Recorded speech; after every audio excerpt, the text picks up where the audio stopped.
Hello everyone, मैं Anamika Gupta from civils bridge. हमने जो बीपीएससी मेन सिलेबस मंथन सीरीज शुरू किया है, यह उसका तीसरा भाग है। आज हम जीएस पेपर 2 के खंड 2 से संबंधित ज्योग्राफी सेक्शन को डिस्कस करेंगे।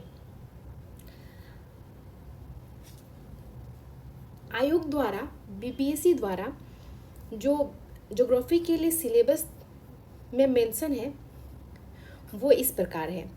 भारत तथा बिहार के भूगोल से संबंधित खंड में बिहार के भौतिक, आर्थिक और सामाजिक भूगोल से संबंधित प्रश्न पूछे जाएंगे।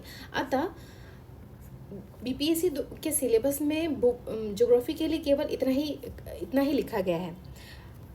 इस प्रकार बीपीएससी का सिलेबस वेल डिफाइंड न होने के कारण इसे हम बीपीएससी के पीवाईक्यू के थ्रू समझने का प्रयत्न करेंगे। उसके आधार पे हमने कुछ टॉपिक्स सेग्रीगेट किए हैं जो इस प्रकार है। तो हमारा पहला टॉपिक है भारत एवं बिहार के भौगोलिक क्षेत्र। इसमें हिमालय, उत्तरी मैदान, प्रायद्वीपीय पठार और तटीय मैदान से संबंधित क्वेश्चंस पूछे जा सकते हैं और पूछे गए हैं इससे क्वेश्चंस। प्रायद्वीपीय पठार से 70th बीपीएससी में ही क्वेश्चन पूछा गया है कि जो भी प्रायद्वीपीय पठार का जो जियोलॉजिकल हिस्ट्री है उससे क्वेश्चंस आए हुए हैं और उसके उस हिस्ट्री के आधार पे जो भी हमारे यहाँ पे मिनरल्स पाए जाते हैं उसे डिफाइन करने के लिए और उसे ट्रेस करने के लिए ऐसा क्वेश्चन था जो 38 मार्क्स का था।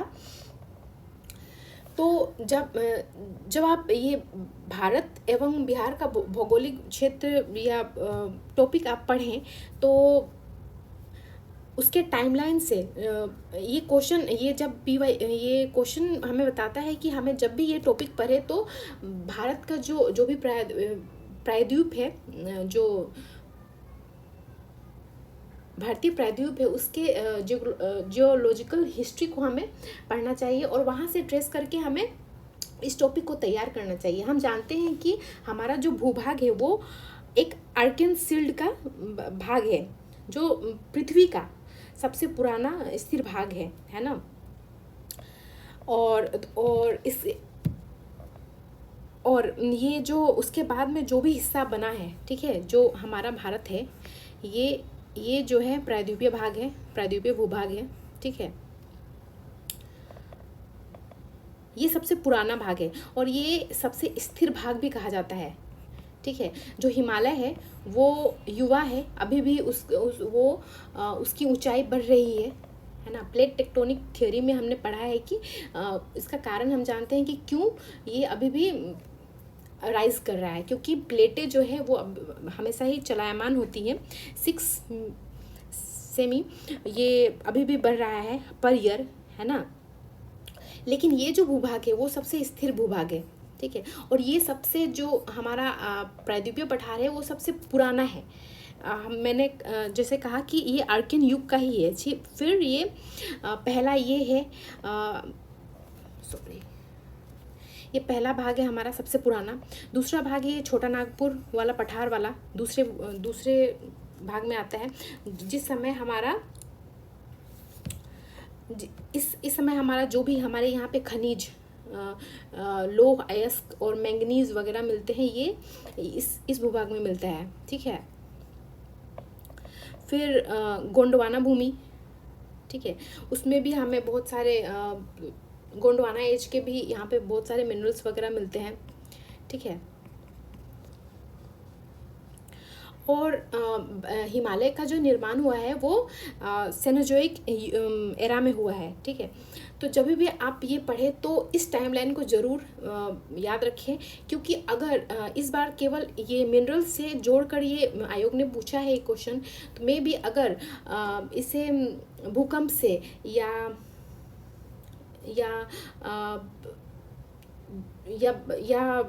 जनरली अगर कुछ ऐसा क्वेश्चन पूछे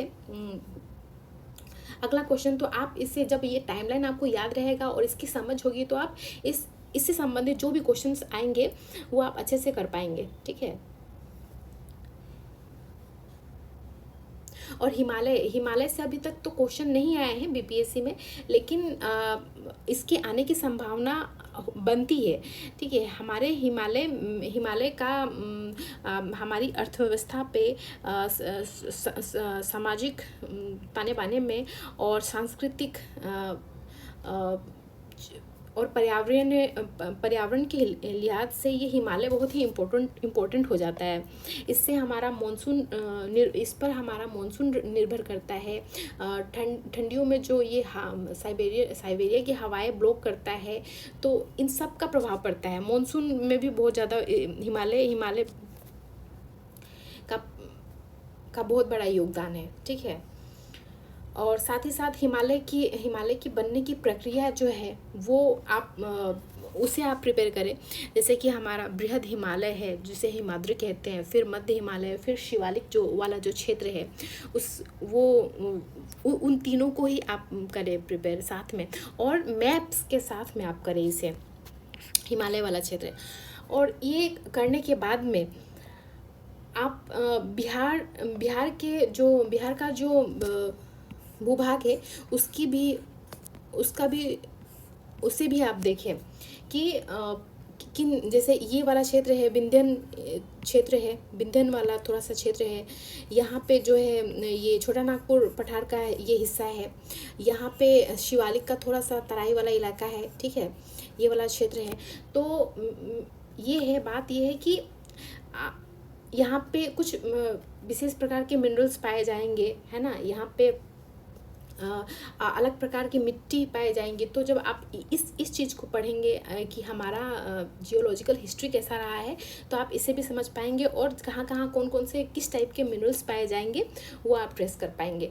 क्योंकि आप जानते हैं कि यहाँ पे चूना पत्थर मिलता है, यहाँ पे कोयला मिलता है, क्यों मिलता है, ठीक है। यहाँ पे दलदली मिट्टी क्यों होती है। तो जब आप ये इसकी समझ होगी तो आप इसे भी समझेंगे। फिर हमारा इसी में ही सब टॉपिक है तटीय मैदान से भी क्वेश्चंस आने की संभावना है, क्योंकि अभी जो क्लाइमेट चेंज से जो इश्यूज आ रहे हैं, ठीक है, इसलिए ये इम्पोर्टेंट टॉपिक है। और सरकार क्या कर रही है तटीय मैदानों के संरक्षण के लिए। अभी 70th बीपीएससी में ही एक मैंग्रोव से क्वेश्चन आया हुआ है। तो तटीय मैदानों के संरक्षण में मैंग्रोव की क्या भूमिका है, तो आप ये 70th बीपीएससी में पूछ चुका है शॉर्ट आंसर में। तो ये हो सकता है कि अगली बार अगर पूछे तो तटीय मैदानों के संरक्षण और तटीय मैदानों से संबंधित कोई क्वेश्चन पूछे, इससे जुड़े संसाधन, इसकी सुरक्षा, और तटीय मैदान हमारे चक्रवातों के लिए भी बहुत ज़्यादा संवेदनशील होते हैं। तो इस आधार पे भी तटीय मैदानों का आपको अच्छा नॉलेज होना चाहिए। फिर हमारा दूसरा टॉपिक है इसी में अपवाह तंत्र, नदी प्रणाली, ठीक है। इसमें आते हैं हिमालयी अपवाह, प्रायद्वीपीय अपवाह तंत्र, नदी तंत्र की भूमिका, ठीक है। बिहार की नदियाँ, कौन सी नदियाँ हैं बिहार में। एक तो हिमालयी नदियाँ हैं, जैसे कि घाघरा हो गया, गंडक हो गया, गंगा तो है ही, और कोसी हो गया। तो ये सब है हिमालयी नदियाँ। और प्रायद्वीपीय नदियाँ भी हैं, जैसे कि सोन है, पुनपुन है।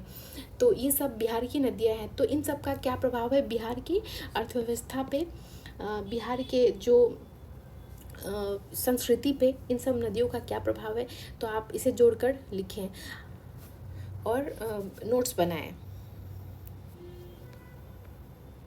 तीसरा टॉपिक है भौगोलिक सिद्धांत। कुछ ये इम्पोर्टेंट है, ठीक है। महाद्वीपीय विस्थापन सिद्धांत, ये आप देखिए, जिसे हम कॉन्टिनेंटल ड्रिफ्ट थ्योरी भी कहते हैं। 1912 में अल्फ्रेड वेगनर ने जो सिद्धांत दिया था उस पर ये आधारित है। फिर ये प्लेट विवर्तनिक से क्वेश्चन आ चुका है 39th बीपीएससी में। तो ये हो सकता है कि आगे भी ये इससे क्वेश्चंस बने, और इससे क्वेश्चंस बनेंगे तो ये बहुत अंक प्रदायी भी होंगे, क्योंकि इसमें बहुत सारे डायग्राम्स होते हैं। अगर आप पहले से ही इसे प्रिपेयर करेंगे तो ये एक अच्छा टॉपिक है। इससे संबंधित जितने भी डायग्राम्स हैं उसे आप बना बना के आप प्रैक्टिस करें। साथ ही इससे जुड़े जितने भी कंसेप्ट्स हैं, ठीक है, जैसे कि एक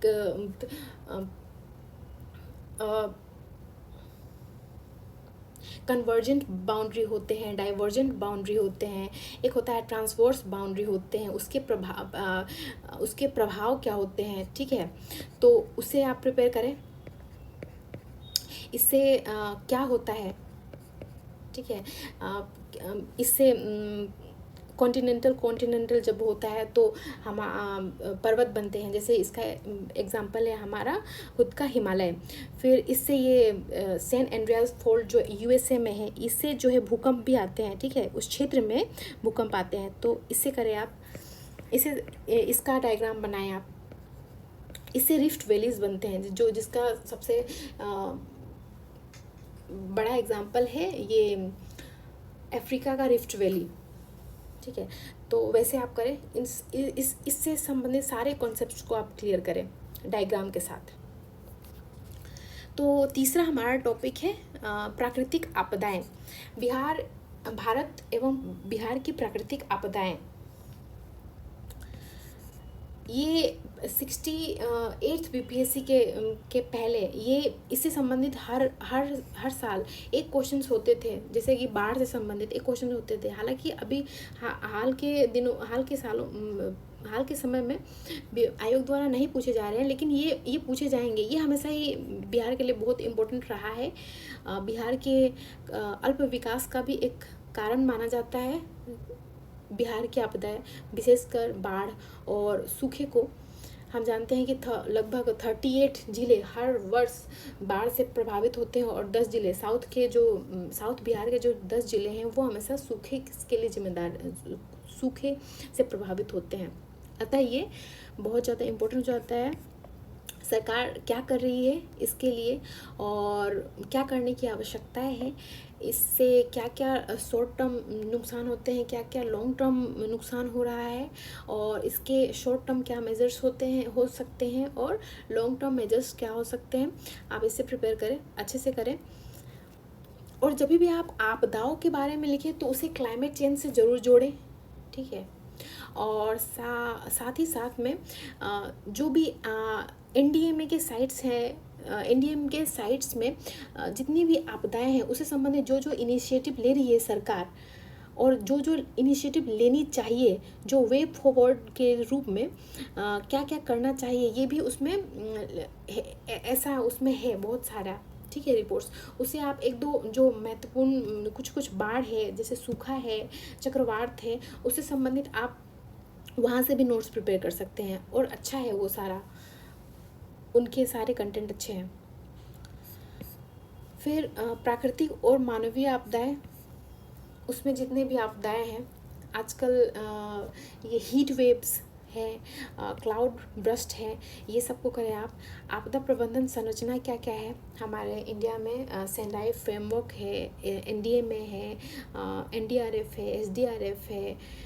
तो उन सबको वो कैसे काम करते हैं उन सबको देखें आप। बिहार में आपदाएं व सरकारी प्रयास क्या है, ये बिहार में आपदाएं और सरकारी प्रयास वाला आप बिहार इकोनॉमिक सर्वे से आप देख सकते हैं।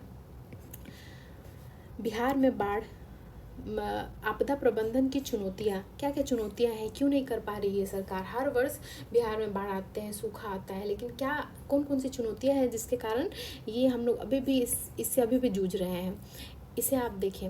ये जो टॉपिक है ये केवल मेंस के लिए ही इम्पोर्टेंट नहीं है, ये आपके इंटरव्यू के लिए भी इम्पोर्टेंट है। और अगर ऐसे भी जनरल अवेयरनेस के लिए भी वो ये इसका ज्ञान होना चाहिए। हमारा अगला टॉपिक है भारतीय मॉनसून से क्वेश्चंस पूछे ही जाते हैं। 69th बीपीएससी में शॉर्ट आंसर भी आया था इससे, और एक लॉन्ग आंसर भी आया था। तो मॉनसून एक इम्पॉर्टेंट टॉपिक है। मॉनसून के से संबंधित जितने भी कंसेप्ट्स हैं, आईटीसी जेड से लेके जितने भी एल नीनो, ला नीना, जितने भी जो भी प्रभावित करते हैं मॉनसून को, वो सारे आप क्लियर करें, और ये डायग्राम के साथ आप क्लियर करें। मॉनसून को प्रभावित करने वाले कारक, मॉनसून प्रत्यावर्तन ऋतु, इंडियन ओशन डायपोल से 68 बीपीएससी में क्वेश्चन आया हुआ है। इसे आप देखें, ये रिपीट होने की संभावना है क्योंकि ये बहुत ज़्यादा प्रभावित करता है भारतीय मॉनसून को। हम जानते हैं कि जब ये पॉजिटिव होता है तो अफ्रीकन साइड में ज़्यादा वर्षा होती है और निगेटिव होता है तो ऑस्ट्रेलिया साइड ज़्यादा वर्षा होती है। तो इसके मैकेनिज्म को देखें आप। अर्थव्यवस्था पर प्रभाव मॉनसून का, और बिहार के मॉनसून पे भी क्वेश्चंस आए हुए हैं। देखिए, अगर मॉनसून से संबंधित अगर ओपन एंडेड क्वेश्चन हो कि मॉनसून का प्रभाव क्या होता है भारत या बिहार पर, तो अगर ओपन एंडेड हो, बस पूछे कि क्या प्रभाव है, तो इसको आप केवल अर्थव्यवस्था तक सीमित ना रखें। हम लोग जनरली केवल अर्थव्यवस्था तक छोड़ देते हैं, लेकिन आपको इसे व्यापक प्रभाव के रूप में देखना चाहिए, जैसे कि सामाजिक प्रभाव क्या होता है, सांस्कृतिक प्रभाव क्या होता है, राजनीति में भी प्रभाव पड़ता है। जैसे कि अगर मॉनसून वर्षा नहीं होगी तो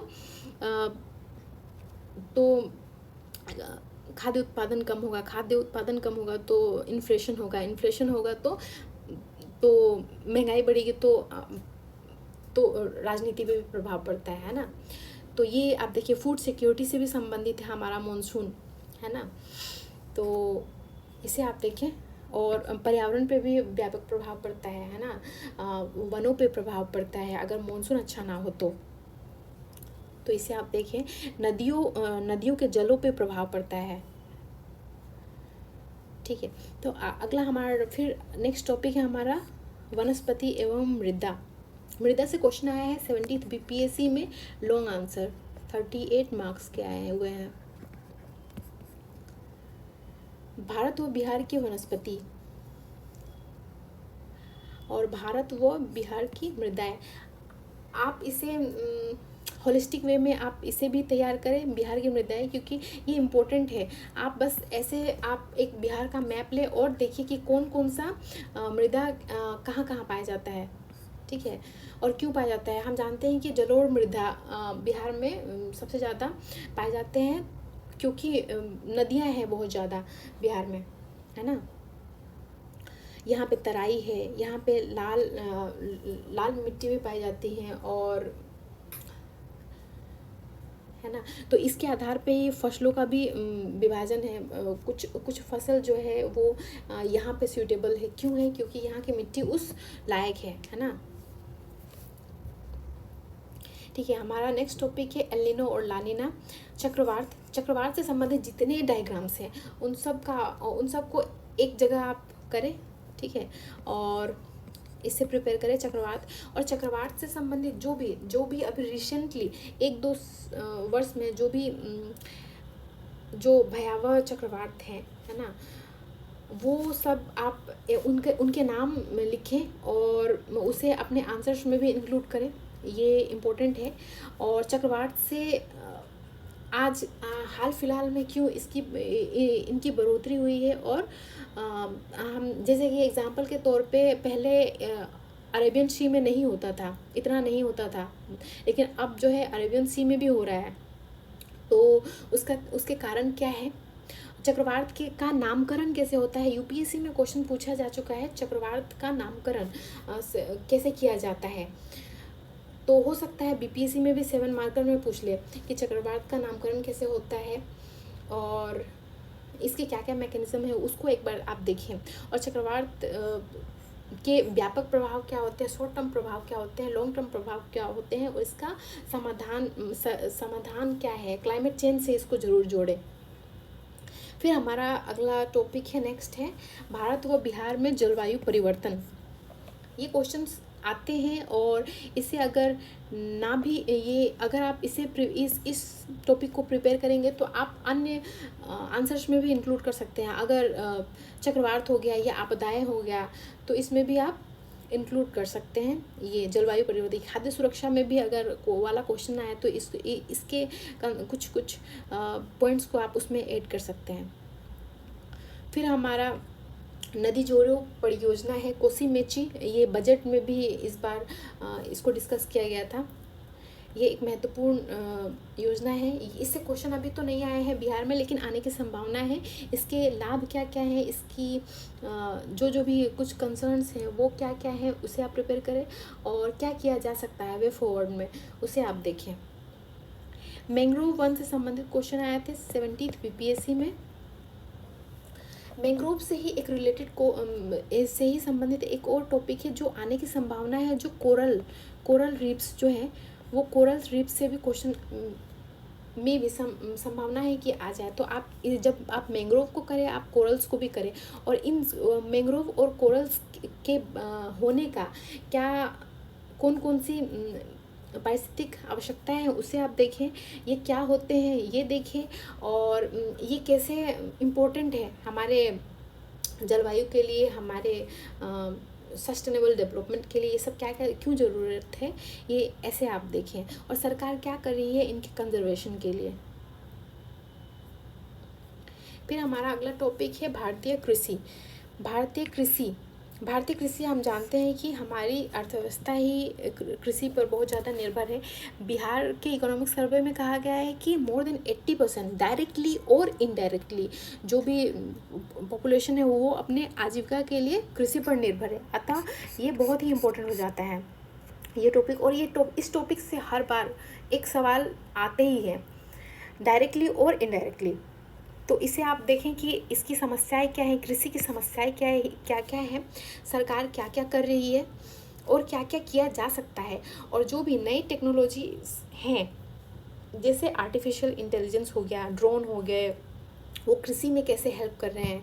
फिर साथ ही साथ नए प्रकार की जो कृषि है, जैविक खेती हो गए, फिर ZBNF zero budget natural farming वाला जो कंसेप्ट है, एग्रोपोनिक्स है, हाइड्रोपोनिक्स है, वो सब आप एक साथ करें। फिर सुखेत मॉडल है बिहार का, वो आप देखें कि वो क्या है, और अपने पॉइंट्स में इन सब चीज़ों को ज़रूर आप इंक्लूड करें। जैसे जैविक खेती के लिए भी बिहार में एक चल रहा है, जो गंगा किनारे जो 12 राज्य हैं और एक नालंदा इंक्लूडेड है, उसमें उन सब को मिला के एक जैविक खेती को बढ़ावा देने के लिए सरकार प्रयास कर रही है। इसके लाभ क्या हैं ये आप देखें। फिर जो भी कृषि से संबंधित जो भी है, सिंचाई प्रणाली है, इसका विपणन है, वो सब देखिए आप, इसी में इंक्लूड करें आप जो कृषि की मेन समस्याएं हैं और उसका समाधान के रूप में कृषि से संबंधित उद्योग है ना, वो देखिए। और विभिन्न फसलें देखिए, सिंचाई प्रणाली जो भारत और बिहार में क्यों इतना अभी भी कम है, हमारे यहाँ पे अभी भी वर्षा पर निर्भर है कृषि, तो क्यों है ये, और क्या क्या सरकार कर रही है, ऐसे आप देखें। फिर हमारा अगला टॉपिक है कृषि जलवायु क्षेत्र। इससे संबंधित 69th बीपीएससी में क्वेश्चन आया हुआ है। इसमें आप मैप से ज़रूर आप करें, ठीक है। ये हमारा कृषि जलवायु क्षेत्र है, बिहार का जोन है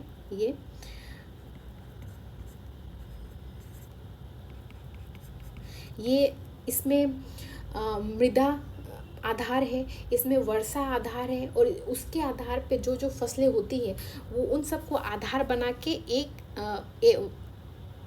पहला जोन, दूसरा जोन और तीसरे जोन को बांटा गया है।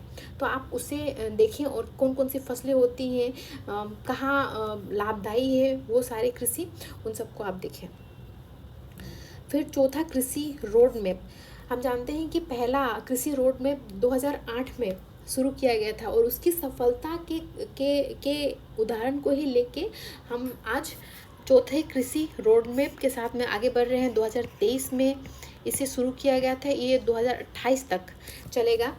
और इसकी देखिए कि इसमें कौन कौन से लक्ष्यों को इसमें लक्षित किया गया है, और जो पिछले कृषि रोड मैप की कौन से सफलताएं हैं उसे आप ज़रूर देखें। फिर मैं मत्स्य पालन, जो नदन बिहार में बहुत ज़्यादा सफलता दर इसकी ज़्यादा है, वो वहाँ पे क्यों है, और कौन से अभी यहाँ पे समस्याएं आ रही हैं वो आप देखें। मखाना व बाजार, ये मखाना से संबंधित क्वेश्चन आया है 70th बीपीएससी में। इससे मखाना से संबंधित क्वेश्चन आया हुआ है कि मखाना की खेती के लिए कौन कौन से पारिस्थितिक उपयोगिता ज़रूरतें होती हैं, ठीक है। क्योंकि हम जानते हैं कि मखाना की खेती जो है वो ड्राई भी होता है और पोंड में भी होता है। तो पोंड में वहाँ का पानी कैसा होना चाहिए, वहाँ का पीएच लेवल कैसा होना चाहिए, वहाँ की मिट्टी कैसी होनी चाहिए, उन सब को आधार बना के उन सब को देखिए आप। और इनका उनकी इसके जो जो भी प्रोसेसिंग है वो कैसे होती है, उन सब पे उन सब का देखिए आप। और सरकार क्या क्या कर रही है इसे बढ़ावा देने के लिए। हम जानते हैं कि इसे जीआई टैग भी हाल ही में मिला हुआ है। तो और क्या क्या कर रही है सरकार, तो उसे आप देखिए। फिर साथ ही साथ ये मिलेट पे भी क्वेश्चन आया हुआ है, 70 पीपीएससी में ही आया हुआ है। तो आप देखिए कि बिहार में कहाँ कहाँ मिलेट की संभावना है और कहाँ कहाँ हो रहा है ना। और हम जानते हैं कि बिहार के सदर्न साइड में ये सफलता दर इसकी अधिक है और बिहार से ही मिलेट अभियान शुरू किया गया था। तो आप ये देखिए। और मिलेट क्यों उपयोगी है अभी हमारे स्वास्थ्य के लिए भी और बाजार के लिए भी, मिलेट क्यों उपयोगी है और खेती के लिए भी। और इसका अगला हमारा टॉपिक है, इसी में इंक्लूडेड हो सकता है बिहार का खाद्य व जीआई टैग। मखाना के बाद में मगही पान है। पान को भी बिहार सरकार बढ़ावा दे रही है कुछ राज्यों में, जैसे वैशाली हो गया, ये समस्तीपुर हो गया, ये सब इलाकों में बढ़ावा दे रही है। फिर कतरनी चावल हो गया, फिर मरचा धान है, कुछ लीची है ना। तो इन सब को बढ़ावा देने के लिए क्या क्या कर रही है। अगर ये क्वेश्चन आ चुका है, मखाना आ चुका है, बाजरा से संबंधित, तो आपको जीआई टैग, और जो बहुत ज़्यादा न्यूज़ में भी रहते हैं, तो आप देखिए कि कौन कौन से जीआई टैग्स, जो कतरनी चावल कहाँ पाया जाता है, मरचा धान कहाँ होता है, जो लीची वाला इलाका है वो कहाँ है। तो आप इसको ऐसे अगर क्वेश्चन आए भी, कृषि भी से भी संबंधित आए, तो आप एक मैप बना के और उसे आप दिखा सकते हैं कि कौन कौन सा जीआई कहाँ कहाँ होता है, ठीक है। और कैसे, या फूड प्रोसेसिंग से भी अगर क्वेश्चन आया तो आप उसमें भी इसे इंक्लूड कर सकते हैं।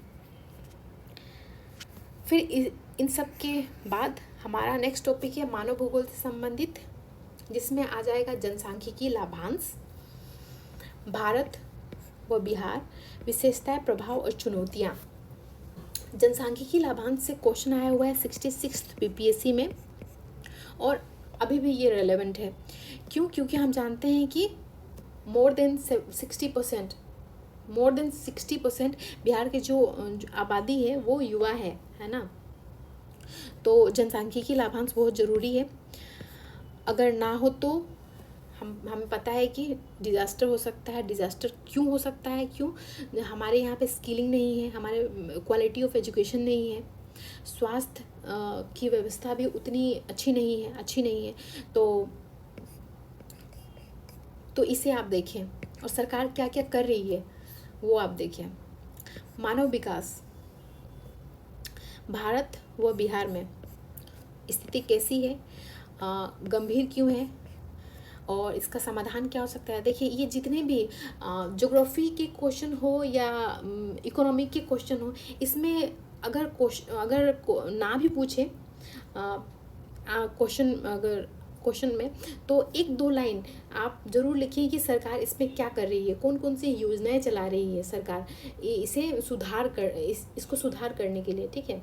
तो आप ये ज़रूर लिखें, या वे फॉरवर्ड में भी आप 1-2 लाइन ज़रूर लिखिए, 1-2 पॉइंट ज़रूर लिखिए कि क्या हो रहा है और क्या होने की ज़रूरत है, करने की आवश्यकता है। फिर हमारा आता है खनिज संसाधन, जिससे क्वेश्चन आ चुके हैं और आते ही रहे हैं, 73 पीपीएससी में आया हुआ है। आप इससे इन सब को, जितने भी मैंने टॉपिक्स बताया, वो कोशिश कीजिए कि इन सब को आप मैप्स के थ्रू पढ़ने की कोशिश करें। जैसे खनिज संसाधन बिहार में हम जानते हैं कि जब हम भौगोलिक फिजिकल ज्योग्राफी पढ़ेंगे तो हम देखेंगे कि यहाँ पे इस साइड बिहार के जितने भी खनिज हैं, है ना, इस साइड ही सबसे ज़्यादा हैं। तो क्यों है, इसे आप देखिए। आर्थिक भूगोल में आएगा उद्योग, भौगोलिक स्थिति, बिहार में औद्योगिकरण की कमी, ऐसा क्यों है, क्या संसाधनों की कमी है, और किस प्रकार के संसाधनों की कमी है और कौन से संसाधन हैं जिससे ये औद्योगिकरण हो सकता है। जैसे कि माना जाता है कि बिहार में फूड प्रोसेसिंग इंडस्ट्री जो है वो बहुत अच्छा काम कर सकती है, उसकी सफलता दर अधिक हो सकती है। तो क्यों है? क्योंकि बिहार में जो है वो कृषि प्रधान अभी भी राज्य है ना। तो ये लाभदायक है। फिर साथ ही साथ इन सब कुछ संसाधन भी है, जैसे चूना पत्थर है ना, कोयला है, तो पाइराइट है। तो इन सब के आधार पर भी कुछ यहाँ पे इंडस्ट्रीज़ लग सकती हैं। सरकार क्या कर रही है, कौन कौन से कारण रहे हैं जो औद्योगिकरण के क्षेत्र में बाधक है, सरकारी नीतियाँ क्या जिम्मेदार है, या भौगोलिक स्थिति की हमारा बिहार जो है लैंड लॉक्ड है, इस कारण से भी है। क्या कारण है? इन्वेस्टमेंट कम है, क्यों है ये? या लॉ एंड ऑर्डर की सिचुएशन है, इस कारण से है। और अभी क्या सुधार हो रहे हैं, इन सब पे आप देखिए। सरकारी प्रयास, भारत व बिहार के उद्योग, ऑटोमोबाइल उद्योग से संबंधित क्वेश्चन आया हुआ है 70th PPSC में, इसकी अवस्थिति से संबंधित। तो जब भी आप कोई भी उद्योग को पढ़े तो आप देखिए कि उसकी अवस्थिति कहाँ है और क्यों है। ऊर्जा संसाधन, वर्तमान परिदृश्य, जो भी परंपरागत ऊर्जा है और जो नवीन ऊर्जा स्रोत है, उसे आप देखिए बिहार के विशेष संदर्भ में, जैसे कि इथेनॉल प्रोडक्शन को बिहार बढ़ावा दे रहा है, फिर सौर ऊर्जा को बढ़ावा दे रहा है। किसके क्षेत्र में ज़्यादा संभावना है, अधिक संभावना है, उसे आप देखिए। फिर हमारा अगला टॉपिक है शहरीकरण, भारत व बिहार का स्तर, smart city mission, Patna metro, जो अभी हाल ही फिलहाल में काफ़ी न्यूज़ में था। भारत व बिहार का स्तर हम जानते हैं कि भारत में 33% के आसपास है और बिहार में 11% के आसपास है, अकॉर्डिंग टू 2011 के सेंसस के अनुसार, है ना। और सरकार क्या क्या कर रही है इसे बढ़ावा देने के लिए, कौन कौन से क्राइटेरियाज फुलफिल करने होते हैं किसी क्षेत्र को शहर कहने के लिए, वो भी आप देखें।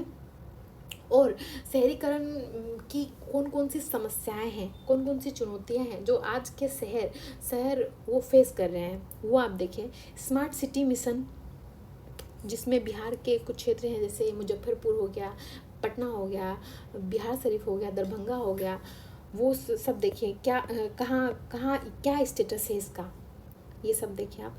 पटना मेट्रो देखिए आप, इससे क्या लाभ होंगे, क्या दूसरे जिलों में भी इसे विस्तार करने की योजना है, ये सब आप देखें, उसके लाभ क्या है। फिर हमारा नेक्स्ट टॉपिक है प्रवासन, भारत में प्रवासन और बिहार के संदर्भ में प्रवासन। बिहार के संदर्भ में प्रवासन 70th PPSC में लॉन्ग आंसर में ये आया हुआ है और पहले भी पूछे जाते रहे हैं। ये इतना ऐसा टॉपिक है जो अभी भी काफ़ी चर्चा में है, चुनाव के कारण भी चर्चा में है, तो आप इसे देखिए। और जब भी आप प्रवासन से संबंधित आप क्वेश्चन देखें या इस टॉपिक को जब भी आप नोट्स बनाएं या प्रिपेयर करें, तो आप इसको ऐतिहासिक संदर्भ से ही लेके आए कि क्या कारण रहे हैं, क्या कारण है प्रवासन का, बिहार से इतना ज़्यादा क्यों होता है और किस क्षेत्र में होता है, इसका पुश फैक्टर क्या है, पुल फैक्टर क्या है, इसके सामाजिक निहितार्थ क्या है, आर्थिक, राजनीतिक, ये सारे आप देखें इसके फैक्टर्स। फिर हमारा अगला टॉपिक है जल संसाधन प्रबंधन। जल संसाधन एक रिसोर्स के रूप में अभी जो इसमें इससे जोड़ के आप पोल्यूशन भी देख सकते हैं, इससे आप जोड़ के आप जो भी वाटर रिवर जो डिस्प्यूट्स हैं जो राज्यों में होते हैं वो आप देखें, है ना। और जल संसाधन प्रबंधन क्यों आवश्यक है ये आप देखें। इसी से संबंधित एक टॉपिक है जल जीवन हरियाली मिशन। अभी तक तो क्वेश्चन नहीं आए हैं, लेकिन इसके आने की संभावना, ये बहुत ही महत्वाकांक्षी ये योजना है। 2019 में इसे शुरू किया गया था, जिसमें वन रोपण और जल संसाधनों का प्रबंधन और संरक्षण से संबंधित इसमें गतिविधियां शामिल हैं। तो इसे आप देखिए, इसकी जो सफलता दर है वो आप देखिए, बिहार इकोनॉमिक सर्वे से आप देख सकते हैं ये वाला। फिर बिहार विशेष भौतिक भूगोल हमने देखा ही, कृषि व फसलें देखा हमने, खनिज व उद्योग, ये सारे टॉपिक्स जो थे वो ज्योग्राफी से संबंधित थे। इन सब टॉपिक्स को प्रिपेयर करने के लिए जो सोर्सेस आपको यूज़ करने हैं वे हैं एनसीईआरटी क्लास 11th और 12th। क्लास 11th में फिजिकल ज्योग्राफी आता है, उसे आप ज़रूर रेफ़र करें। और क्लास 12th में जो ह्यूमन ज्योग्राफी से संबंधित थे वो उसके 2 भाग हैं, उन दोनों को आप देख सकते हैं। दूसरा सोर्स है एनडीएमए का साइट, जो आपदाओं से जो भी रिलेटेड है उससे वहाँ से आप देख सकते हैं। तीसरा है सिविल्स ब्रिज के नोट्स फॉर इम्पोर्टेंट टॉपिक्स। हमारे टेलीग्राम ग्रुप्स पे जल्द ही अवेलेबल होंगे इम्पोर्टेंट कुछ टॉपिक्स के नोट्स, और साथ ही साथ हम इसी यूट्यूब चैनल पे कुछ बहुत ज़्यादा इम्पोर्टेंट टॉपिक्स पे हम छोटे छोटे वीडियोस लेके आएंगे, उसे आप देखें। तीसरा है आपका Bihar economic survey for the government initiative, जो भी जिस योजना से संबंधित है या जो भी इनिशिएटिव है उसे आप ज़रूर देखें। फिर हमारा है अगला सोर्स बिहार स्पेशल ज्योग्राफी के लिए आप केबीसी नैनो का बिहार समग्र देख सकते हैं। और लास्ट मैप्स और एटलस ज़रूर से ज़रूर यूज़ करें, स्पेशली ज्योग्राफी के सेक्शन के लिए। और आज के लिए बस इतना ही। अगले भाग में हम इकोनॉमिक्स के टॉपिक्स को डिस्कस करेंगे। तब तक के लिए पढ़ते रहिए और लिखते रहिए, और अब तक मेरे साथ बने रहने के लिए धन्यवाद। Thank you so much.